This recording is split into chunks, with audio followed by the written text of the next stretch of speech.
London OCO. A top European Union official warned Elon Musk on Wednesday that Twitter needs to beef up measures to protect users from hate speech, misinformation, and other harmful content to avoid violating new rules that threaten tech giants with big fines or even a ban in the 27-nation bloc. Thierry Breton, the EU OCO's Commissioner for Digital Policy, told the billionaire Tesla CEO that the social media platform will have to significantly increase efforts to comply with the new rules, known as the Digital Services Act, set to take effect next year. The two held a video call to discuss Twitter OCO's preparedness for the law, which will require tech companies to better police their platforms for material that, for instance, promotes terrorism, child sexual abuse, hate speech, and commercial scams. IDOCO's part of a new digital rulebook that has made Europe the global leader in the push to rein in the power of social media companies, potentially setting up a clash with Musk's vision for a more unfettered Twitter. U.S. Treasury Secretary Janet Yellen also said Wednesday that an investigation into Musk's $44 billion purchase was not off the table. Breton said he was pleased to hear that Musk considers the EU rules £OC a sensible approach to implement on a worldwide basis. £OC but let OCOs also be clear that there is still huge work ahead, Musk said, according to a readout of the call released by Breton OCO's office. £OC Twitter will have to implement transparent user policies, significantly reinforce content moderation and protect freedom of speech, tackle disinformation with resolve, and limit targeted advertising. After Musk, a self-described £OC free speech absolutist, bought Twitter a month ago, groups that monitor the platform for racist, anti-Semitic, and other toxic speech, such the Cyber Civil Rights Initiative, say IDOCO's been on the rise on the world OCO's de facto digital public square. Musk has signaled an interest in rolling back many of Twitter OCO's previous rules meant to combat misinformation, most recently by abandoning enforcement of its COVID-19 misinformation policy. He already reinstated some high-profile accounts that had violated Twitter OCO's content rules and had promised a £OC general amnesty, restoring most suspended accounts starting this week. Twitter did not respond to an email request for comment.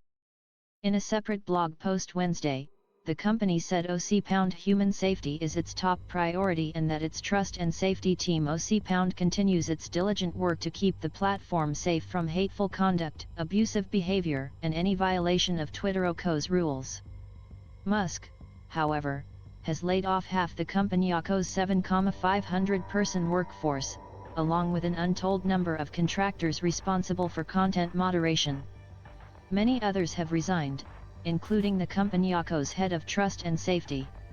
In the call Wednesday, Musk agreed to let the EU OCO's Executive Commission carry out a £OC stress test at Twitter OCO's headquarters early next year to help the platform comply with the new rules ahead of schedule, the readout said. That will also help the company prepare for an £OC extensive independent audit as required by the new law, which is aimed at protecting Internet users from illegal content and reducing the spread of harmful but legal material.